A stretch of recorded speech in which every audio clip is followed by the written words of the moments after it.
We have the kids out here today on Matthew's farm so they could see some actual real research going on with the cows. And they're observing some liver samples being taken and some blood and some ear punches so it can be analyzed for a possible RNA marker that can be related to copper deficiency. What we're here for is to do an experiment where we're trying to devise a skin test for copper deficiency.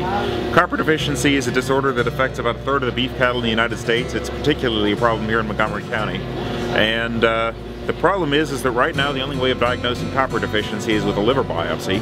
And liver biopsy is difficult and time-consuming and a little bit dangerous. If you get it wrong, you can nick the lungs and kill the cow. I've learned a lot about the lab process for extracting DNA samples from the cow. They use the liver and the blood and ear samples. Well, it's just kind of seeing engineering in different aspects. Like, this is agricultural part of engineering, and this whole thing's like the whole kind of engineering design process brought in to solve a problem.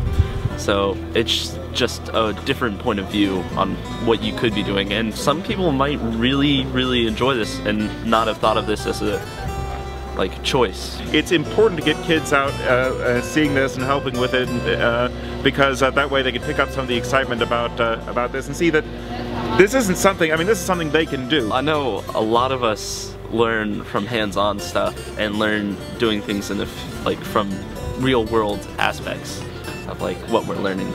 So being able to be out of the classroom, not just sitting in a desk, you're able to see how the stuff you're learning is being used and how it applies in the real world. Rather than reading a quote in a book or something, I think it's better to hear it from the person and to get the first-hand experience. I could just show them a PowerPoint slide, but that wouldn't be nearly as much fun, and it's much better for them to be able to see these things hands-on. This is wonderful. When I was in school, there was nothing like this.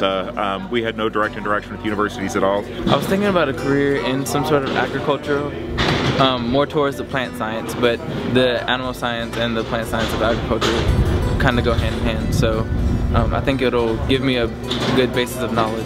If we want to maintain scientific dominance in the United States, if we want to have our kids doing this, we need to be bringing them into it at this age and showing them that it's exciting, it's something they can do, and that it's a viable career path for them.